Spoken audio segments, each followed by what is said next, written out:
with Bhavna. Now we are starting question 3 of MSO 002. Question 1 and 2 मैंने already upload कर दिया है.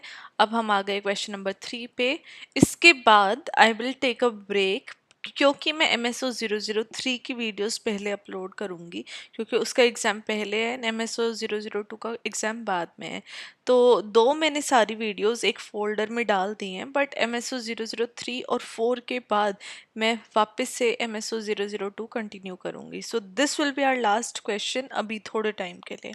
Okay. Now question 3 is what is research design? Outline the steps involved in research design, right? हमें research design के बारे में बात करनी है और उसके steps outline करने हैं. Now जब हम रिसर्च डिज़ाइन की बात करते हैं तो इसमें हम बात करते हैं कि सिस्टमैटिक प्लान की जो कि यूज़ होता है एक रिसर्च स्टडी कंडक्ट करने में. सोशियोलॉजी में रिसर्च डिज़ाइन किस लिए यूज़ होता है? जब हम कोई भी हमारी रिसर्च प्रॉब्लम है, कोई भी सोसाइटी का इशू है जिसको हम देखने जा रहे हैं, उसके लिए हम एक रिलायबल डेटा निकालते हैं और उसकी वैलिड कंक्लूजन पे हमें पहुंचना होता है, राइट? तो उसको हम रिसर्च डिज़ाइन के अंदर इंक्लूड करते हैं इन सोशियोलॉजी. अब इसमें क्या है, एक ब्लूप्रिंट हमें लेना होता है. ब्लूप्रिंट मतलब कि हम कैसे कंडक्ट करेंगे और रिसर्च इस ब्लूप्रिंट के सहारे अपने आप को अपने रिसर्च वर्क को गाइड करता है कि उसको कौन से मेथड यूज़ करने हैं, कौन से उसको सैम्पलिंग टेक्निक्स यूज़ करनी है और कैसे उसको डेटा कलेक्शन करनी है थ्रू वेरियस मेथड्स. और इसके थ्रू वो सोशल रियलिटी के डिफरेंट फिनोमिनास को स्ट्रेटेजाइज करता है और अंडरस्टैंड करता है. ओके, तो ये हमारा हो गया introduction para regarding research design. अब बात करते हैं जो एक वेल स्ट्रक्चर्ड रिसर्च डिज़ाइन होता है वो बहुत ज़रूरी होता है बिकॉज जितने भी सोसाइटी में आप कोई भी फिनोमेना स्टडी कर रहे हो, किसी भी इशू के बारे में जान रहे हो, तो वो एक सिंपल फेस नहीं होता, राइट? उसका ऊपर की लेयर से अगर आप स्टडी करोगे तो वो बहुत सिंपल लगेगा लेकिन वो एक कॉम्प्लेक्स फिनोमेना है सोसाइटी में क्योंकि आप डिफरेंट क्लासेस, रेसेस, जेंडर ये सब देख रहे हो. तो वो अपने आप में किसी भी सोसाइटी के किसी भी सोशल फिनोमेना को कॉम्प्लेक्स कर देता है और कॉन्टेक्स्ट डिपेंडेंट होता है, राइट? आप किस नज़रिए से उसको देख रहे हो, चाहे आप क्लास बेसिस पे किसी फिनोमेना को स्टडी कर रहे हो, जेंडर बेसिस पे कर रहे हो, कास्ट बेसिस पे कर रहे हो. और ये वेरियस वेरिएबल से, न्यूमरस वेरिएबल से कल्चर, इंस्टीट्यूशन और इंडिविजुअल बिहेवियर के ऊपर डिपेंडेंट होता है और उनके थ्रू इन्फ्लुएंस भी होता है, राइट? किसी एक स्पेसिफिक कल्चर में, इंस्टीट्यूशन में उसका कोई भी रिलेशन होगा या उसका मीनिंग होगा वो डिफरेंट होगा than other individual, than other culture, right? तो इसलिए कोई भी सोशल फिनोमेना बहुत ज़्यादा कॉम्प्लेक्स होता है. इससे रिसर्च डिज़ाइन को एक अच्छे से स्ट्रक्चर देना बहुत ज़रूरी हो जाता है ताकि ईजिली किसी भी कल्चर, किसी भी सोशल फिनोमेना को कोई भी सोशोलॉजिस्ट, कोई भी रिसर्चर स्टडी कर सके और उसको जितने भी रीडर्स हैं उनके सामने प्रेजेंट कर सकें.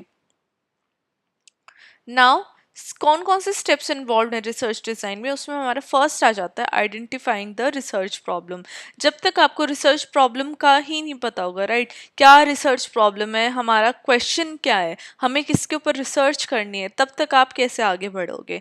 तो फर्स्ट स्टेप है रिसर्च प्रॉब्लम को आइडेंटिफाई करना और जितने जो भी एग्जिस्टिंग जो सोशल नॉलेज है जो ऑलरेडी प्रेजेंट है वो कैसे एड्रेस करे उस सोशल इशू को और किस तरीके से इन्वेस्टिगेशन लेके जानी है ताकि उस रिसर्च प्रॉब्लम को, उस रिसर्च क्वेश्चन को अच्छे से एड्रेस कर सकें.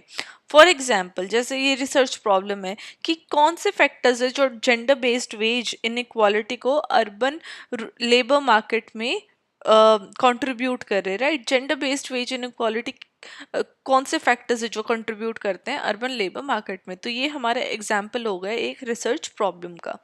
ना इसमें सेकंड स्टेप आ जाता है हमारे रिव्यूइंग द लिटरेचर. अब इसमें क्या है, जितनी भी पहले फॉर एग्जांपल अब जो हमने ये रिसर्च प्रॉब्लम देखी इससे पहले इसके ऊपर किसी ने वर्क किया हुआ है तो उसके बारे में पढ़ना, राइट? तो कोई भी रिसर्चर है वो लिटरेचर को रिव्यू करता है ताकि वो ये देख सके कि इस टॉपिक पे ऑलरेडी किसी ने काम किया हुआ है या इस टॉपिक पे ऑलरेडी कुछ वर्क है, क्योंकि इससे पता चलता है कि कोई भी रिसर्चर उन टॉपिक्स के थ्रू जाके अपने रिसर्च क्वेश्चन में उसको और रिफाइन करना या क्वेश्चन को मॉडिफाई करना, चेंजेस लाना और थ्योरेटिकल फ्रेमवर्क को आइडेंटिफाई करना ताकि वो उस थ्योरेटिकल फ्रेमवर्क को कॉपी ना कर सके या उससे अलग कुछ वर्क वो प्रोवाइड कर सके सोसाइटी को या रीडर्स को, राइट। फॉर एग्जांपल जब स्टडीज करते हैं वेज इनक्वालिटी पे, यहीं से अब जो ये हमारे रिसर्च क्वेश्चन है ना, इसी का मैंने यहाँ पे एग्जांपल प्रोवाइड कर दिया ताकि एक कनेक्शन बन सके, राइट। तो जब स्टडी कर रहे हैं कि वेज इनक्वालिटी के ऊपर इन अर्बन लेबर मार्केट, तो फेमिनिस्ट थ्योरीज ऑफ लेबर देखी गई हैं और sociological perspective on capitalism and patriarchy का ये एग्जांपल्स या ये लिटरेचर ऑलरेडी प्रोवाइडेड है। तो इससे अलग कुछ ऐसा क्वेश्चन फ्रेम करके, फ्रेमवर्क बना के इससे अलग स्टडी करने की कोई भी सोशियोलॉजिस्ट प्रेजेंट डे में ट्राई करते हैं ना। थर्ड आ जाता है formulating the research objectives and hypothesis. अब कोई भी रिसर्चर है वो जब ऑब्जेक्टिव अपने डिफाइन करता है स्टडी के, तो वो एम करता है उनको अचीव करने के लिए, उसमें वो हाइपोथेसिस फॉर्मुलेट करता है जो कि एग्जिस्टिंग थ्योरी या फिर जो प्रेजेंट में जो उनके ऑब्जर्वेशन बेस्ड हैं उनके ऊपर आधारित होते हैं, राइट, या फिर उसके ऊपर बेस्ड होती हैं। नाउ इसमें ऑब्जेक्टिव क्या हो गया, to examine the impact of education level on gender wage gaps. तो ये हमारा ऑब्जेक्टिव हो जाएगा अपनी रिसर्च को कंडक्ट करने का। और हाइपोथेसिस क्या होगा, women with higher education level experience smaller wage gaps compare to those with lower education. अब ये हमारा मतलब कि एक काइंड ऑफ जो भी रिसर्च हुई है उसके बेसिस पे हमारा ये हाइपोथेसिस निकल के आया है कि जो विमेन जिनकी हायर एजुकेशन है उनका जो वेज गैप है वो काफ़ी कम है एज कंपेयर टू जिनके पास एजुकेशन कम है। ओके, तो ये हमारा हाइपोथेसिस है। ना इसमें फोर्थ हमारा स्टेप आ जाता है choosing a theoretical framework. Theoretical framework कौन सा होता है, जो कि एक किसी भी रिसर्चर को गाइड करता है कि उसको कैसे सोशल फिनोमिना को प्रेजेंट करना है सोसाइटी के सामने, कैसे अपनी मतलब कि रिटन वर्ड्स में प्रेजेंट करना है रीडर्स को। जब सोशोलॉजी में डिफरेंट पैराडिम्स है, चाहे तो फंक्शनलिज्म लाइक पॉजिटिव लाइट में उसको देखना है या फिर नेगेटिव लाइट में देखना है, सिंबल्स के थ्रू देखना है, फिर एक फेमिनिस्ट पर्सपेक्टिव या फेमिनिस्ट थ्योरी उसके लिए प्रोवाइड करनी है। फॉर एग्जाम्पल जब फेमिनिस्ट थ्योरी को यूज़ करते हैं तो हम जेंडर रोल्स की बात कर रहे हैं वेज डिस्पैरिटीज़ में, तो ये यहाँ पे फेमिनिस्ट थ्योरी या फेमिनिस्ट लेंस के थ्रू हमने अपनी जो भी हमारा यहाँ पे ऑब्जेक्टिव है उसको हम देख रहे हैं रिगार्डिंग द रिसर्च वर्क। अब हमारा फिफ्थ स्टेप आ जाता है सिलेक्टिंग द रिसर्च मेथडोलॉजी। अभी तो हमने यहाँ पे फ्रेमवर्क देख लिया, अब हमें मेथड भी चूज करने हैं, चाहे तो वो क्वांटिटेटिव हो या क्वालिटेटिव हो। क्वांटिटेटिव में क्या होता है, क्वांटिटीज नंबर्स की बात कर रहे हैं, और क्वालिटेटिव में एक्सपीरियंसेस की, या फिर इन दोनों के ऊपर इन दोनों को ही यूज करना, तो वो मिक्स्ड मेथड में आ जाता है। तो ये डिपेंड करता है कि हमारा जो रिसर्च क्वेश्चन क्या है और उसका ऑब्जेक्टिव हमने क्या बनाया हुआ है, तो उस बेसिस के ऊपर ही हम अपने मेथड को चूज करेंगे। फॉर एग्जांपल जब हम क्वांटिटेटिव मेथड की बात करते हैं तो हम न्यूमेरिकल डेटा के ऊपर बात कर रहे हैं, जो कि सर्वेज हो गए, सेकेंडरी डेटा एनालिसिस हो गया, या फिर स्टैटिस्टिकल एनालिसिस की बात हम करते हैं, या फिर उसको यूज में लेके आते हैं अपने रिसर्च वर्क के लिए। और क्वालिटेटिव मेथड क्या हो गए यहाँ पे, इंटरव्यूज, एथनोग्राफी, केस स्टडीज, मतलब कि एक तरीके से रिटर्न जो वर्ड्स में जो रिटर्न डेटा है ना, किसी के भी थ्रू बात करके जो डेटा कलेक्ट किया जाता है वो क्वालिटेटिव मेथड में आ जाता है। अब मिक्स्ड मेथड में क्या है कि दोनों को यूज करना, क्वांटिटेटिव को भी और क्वालिटेटिव अप्रोचेस को भी यूज करना, वो हमारा मिक्स्ड मेथड के अंदर आ जाता है। नाउ सिक्स स्टेप आता है हमारा डिफाइनिंग द सैम्पलिंग स्ट्रैटेजी। अब कोई भी रिसर्चर है वो एक सैंपल कलेक्ट करता है पॉपुलेशन में से उसको स्टडी करने के लिए, तो उस सैंपल को वो स्ट्रैटेजाइज करना है कि उसको रिसर्च ऑब्जेक्टिव की तरह उसको लेना है, या फिर मेथड में कैसे उसको यूज़ करना है, या फिर जितने भी रिसोर्सेज अवेलेबल है उसमें उसको कैसे यूज़ करना है उस डेटा को, तो राइट, तो सैम्पलिंग स्ट्रैटेजी में आ जाता है। फॉर एग्जांपल इसमें भी हमारे काफ़ी सारे मतलब कि काफ़ी सारी डिफ्रेंसिएशन है सैम्पलिंग में भी। तो फर्स्ट हमारी आ जाती है प्रोबेबिलिटी सैम्पलिंग, जो कि इंश्योर करता है कि हर मेंबर को पॉपुलेशन में उसको इक्वल चांस मिलना चाहिए सिलेक्ट होने का, तो वो आ जाता है हमारे रैंडम सैम्पलिंग में, या फिर प्रोबेबिलिटी सैम्पलिंग भी उसको बोल देते हैं। फिर सेकंड आ जाता है नॉन प्रोबेबिलिटी सैम्पलिंग। उसमें क्या होता है, जब रैंडम सिलेक्शन हो पॉसिबल नहीं होता है या प्रैक्टिकल नहीं होता है, तो वहाँ पे परपोजिव सैम्पलिंग या स्नोबॉल सैम्पलिंग का यूज़ होता है, राइट। मतलब कि अगर रैंडम सैम्पलिंग जहाँ पे नहीं हो सकती है, पॉसिबल नहीं है, तो एक पर्पस के थ्रू किसी भी ग्रुप में से रैंडमली चूज कर लेना, उसको नॉन प्रोबेबिलिटी के अंदर यूज किया जाता है। फॉर एग्जाम्पल 500 एम्प्लॉयज को सर्वे करना from various industries in a metropolitan area to study wage inequality. तो राइट, तो ये नॉन प्रोबेबिलिटी के अंदर आ गया ये वाला example. Let me just do this. हाँ, तो ये आपको अब समझ में आ जाएगा। नाउ इसका हमारा क्वेश्चन स्टेप 7 आ जाएगा, डेवलपिंग डेटा कलेक्शन टूल्स। अब रिसर्चर ऐसे टूल्स और इंस्ट्रूमेंट्स का यूज़ करता है डेटा कलेक्शन का, जैसे क्वेश्चनेयर हो गया, जिसमें कि वो एक क्वेश्चंस लिख देता है और वहाँ पे जिसको भी वो क्वेश्चन प्रोवाइड कर रहा है उसको येस नो या फिर लॉन्ग क्वेश्चन आंसर फॉर्मेट या शॉर्ट आंसर क्वेश्चन फॉर्मेट में उसको फिल करना होता है, उसको क्वेश्चन बोलते हैं। फिर इंटरव्यू लेना हो गया, ऑब्जर्वेशन प्रोटोकॉल्स हो गई।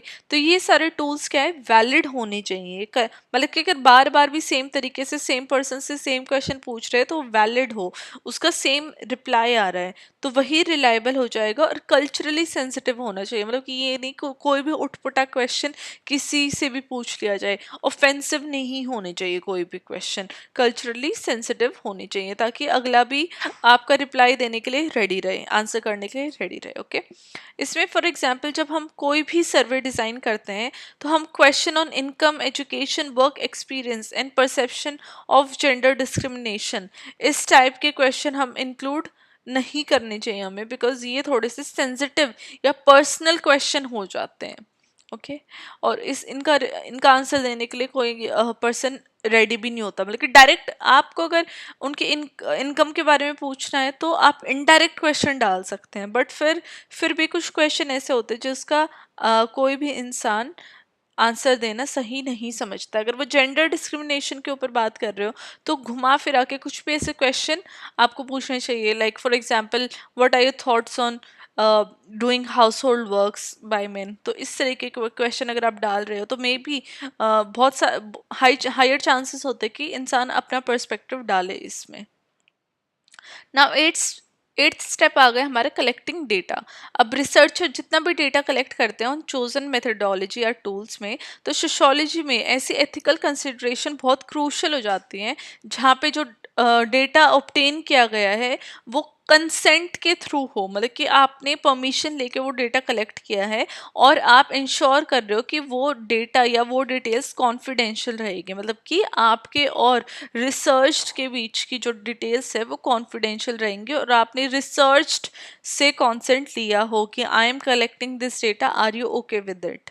फॉर एग्जाम्पल जब फेस टू फेस इंटरव्यूज लेते हैं विद फीमेल एम्प्लॉयज़ या फिर डिस्ट्रीब्यूशन होता है ऑनलाइन सर्वेज का, तो वहाँ पे कंसेंट लेना और इन्फो की कॉन्फिडेंशियलिटी बहुत ज़्यादा इंपॉर्टेंट हो जाती है। नाइन्थ आ गया हमारा एनालाइजिंग डेटा। जितना भी डेटा कलेक्ट किया गया है उसको लास्ट में एनालाइज करना और हाइपोथेसिस के लिए टेस्ट करना, ताकि एक पैटर्न हम समझ सके, जो कि हमारी जो रिसर्च क्वेश्चन था उसको हम एक अच्छा करेक्ट फॉर्मुलेट आंसर प्रोवाइड कर सके, चाहे तो वो क्वांटिटेटिव एनालिसिस हो, राइट, मतलब कि जो भी ऐसी टेक्निक्स हैं जहाँ पे हमने नंबर्स के थ्रू ऑब्जर्वेशन की है उसके थ्रू एनालाइज करना हो, या क्वालिटेटिव एनालाइज हो जो कि थीमेटिक एनालिसिस या डिस्कोर्स एनालिसिस या ग्राउंड थ्योरी के ऊपर बेस्ड होता है। फॉर एग्जांपल जब एनालिसिंग सर्वे डेटा की हम बात करते हैं तो वो डिटरमाइन करते हैं correlation between education level and wage disparity. So this is one of the example for qualitative analysis. Tenth हमारा पॉइंट आ जाता है इंटरप्रेटिंग एंड ड्राइंग कंक्लूजन। अब रिसर्चर को इंटरप्रेट करना है रिजल्ट को, ताकि वो थियोरेटिकल फ्रेमवर्क और लिटरेचर रिव्यू में उसको कहीं ना कहीं फिट कर सके। ये जो सोशियोलॉजिकल इंसाइट है ये एक्सप्लेन करता है जो भी उन्होंने फाइंड किया है उस रिसर्च वर्क या उस स्टडी के थ्रू जो कि इम्प्लाई होता है सोसाइटी में। फॉर एग्जांपल जब कंक्लूड करें जेंडर बेस्ड वेज इनइक्वालिटी को, जो कि इन्फ्लुएंस हो रहा है स्ट्रक्चरल फैक्टर्स के थ्रू, चाहे तो वो एजुकेशनल एक्सेस हो या फिर डिस्क्रिमिनेटरी प्रैक्टिसेस हो हायरिंग और प्रमोशन में, तो ये हमारा क्या है, एक कंक्लूजन निकल के आ गई जो भी हमने रिसर्च वर्क किया उस बेसिस पे। अब 11th पॉइंट हमारा आ गया इसमें रिपोर्टिंग एंड डिसमेंटिंग फाइंडिंग्स, ये स्टेप 11 है। जो अब ये फाइनल स्टेप है है जहाँ पे हम प्रेजेंट कर रहे हैं अपनी रिसर्च फाइंडिंग्स को एक क्लियर और एक्सेसिबल मैनर में, जो कि रिसर्च पेपर के थ्रू हो सकती है, रिपोर्ट आपने बना दी, प्रेजेंटेशन बना दी, या फिर policy brief, as a policy brief provide कर दिया। तो अब जो गोल है ये है कि सोशोलॉजिकल नॉलेज में कंट्रीब्यूशन प्रोवाइड करना इन रिसर्च बेसिस पे, जहाँ पे आप सोशल पॉलिसी में उसको इन्फॉर्मेशन प्रोवाइड कर रहे हैं या फिर उसको एज अ प्रैक्टिसेस के तौर पे लेके आ रहे हैं with in the society. For example, अगर आप पब्लिश कर रहे हैं रिसर्च को सोशोलॉजी जर्नल में, या फिर अपनी फाइंडिंग्स को आप प्रेजेंट कर रहे हो पॉलिसी मेकर्स को, ताकि आप वेज इक्वालिटी के लिए एडवोकेट कर सको। तो ये आपका आ गया। अब आपको कैसे जो आपने वर्क किया उसको कैसे प्रोवाइड करना है in the field of sociology, right. तो डिफरेंट डिफरेंट वेज हैं जिससे कि कोई भी सोशोलॉजिस्ट अपने वर्क को प्रेजेंट करता है या प्रोवाइड करता है रीडर्स को। ना हमारा ट्वेल्थ आ जाता है। Twelfth and last step is reflexivity and ethical consideration. अब जो भी हमने रिसर्च प्रोसेसेस की बात की, तो वहाँ पे सोशोलॉजिस्ट एंगेज करता है रिफ्लेक्सिविटी में, राइट। रिफ्लेक्सिविटी हमने अपने लास्ट फेमिनिस्ट वाले क्वेश्चन में भी बात की थी। तो रिफ्लेक्सिविटी क्या होती है? अपने ही काम को क्रिटिकली एग्जामाइन करना, ताकि कोई भी बायस ना हो। आपको मतलब कि अपने काम को लेके 100% कॉन्फिडेंट नहीं होना चाहिए, उसमें अगर कोई गलती है तो गलतियों पे ध्यान देना चाहिए, उनको करेक्शन के लिए ज़रूर देखना चाहिए, या फिर एक स्कोप ऑफ करेक्शन है, स्कोप ऑफ बेटरमेंट की तरह देखना चाहिए, ताकि आप उन पे ethical implication of work provide कर सकें। तो ये जब आप कोई भी रिसर्च कंडक्ट करते हो जो कि रिस्पेक्टफुल होनी चाहिए, इंक्लूसिव होनी चाहिए, और जितनी भी कम्युनिटीज़ इन्वॉल्व हुई हैं, जितनी भी कम्युनिटीज़ के ऊपर आपने काम किया है, उनके बेनिफिट के लिए आपको आपको मतलब कि कहीं ना कहीं स्टैंड लेना चाहिए as a researcher, as a sociologist. Now, concluding our answer, conclusion is again one of the last paragraphs, और बहुत ज़रूरी है, आपको प्रोवाइड करनी ही करनी है हर आंसर में। तो सोशोलॉजी में जब रिसर्च डिज़ाइन की बात कर रहे हैं तो एक क्रूशल स्टेप हो जाता है क्वालिटी, वैलिडिटी और स्टडी की relevance with in the society. अब जितने भी हमने स्टेप्स की बात की, 12 स्टेप्स की, तो ये जो सिस्टमैटिक अप्रोच है, सोशोलॉजिस्ट इससे नॉलेज प्रोड्यूस कर सकते हैं और अपनी अंडरस्टैंडिंग किसी भी सोशल स्ट्रक्चर के बारे में, रिलेशनशिप के बारे में, इशू के बारे में, उनमें डेवलप करके और सोशल चेंज एंड इम्प्रूवमेंट में कंट्रीब्यूट कर सकते हैं within a society. Okay, so this was our question. ये हमारा थर्ड क्वेश्चन था। इट वाज इजी, बस ये है कि आपको स्टेप्स याद होने चाहिए जो कि आप लिख सकते हैं, ताकि आपको इजीली अंडरस्टैंडिंग डेवलप हो सके विद एग्जांपल। जैसे मैंने एग्जांपल दिया है, आप चाहे यही एग्जांपल्स दे देना, तो इन एग्जांपल से क्या है, किसी भी एग्जामिनर को बेटर अंडरस्टैंडिंग होगी that yes you have knowledge about this, और आपकी भी नॉलेज बढ़ेगी। मे बी आप ये कंटेंट भूल जाओ बट एग्जाम्पल्स याद रहेंगे आपको, राइट। तो ये था हमारा question 3 of MSO 002। I hope आप लोगों को पसंद आया होगा इसका आंसर। अगर आया है तो please support my channel, do like, share and subscribe, and I will see you now with content of MSO 003. Till then, bye bye, study well, study hard, and I'll see you in next video.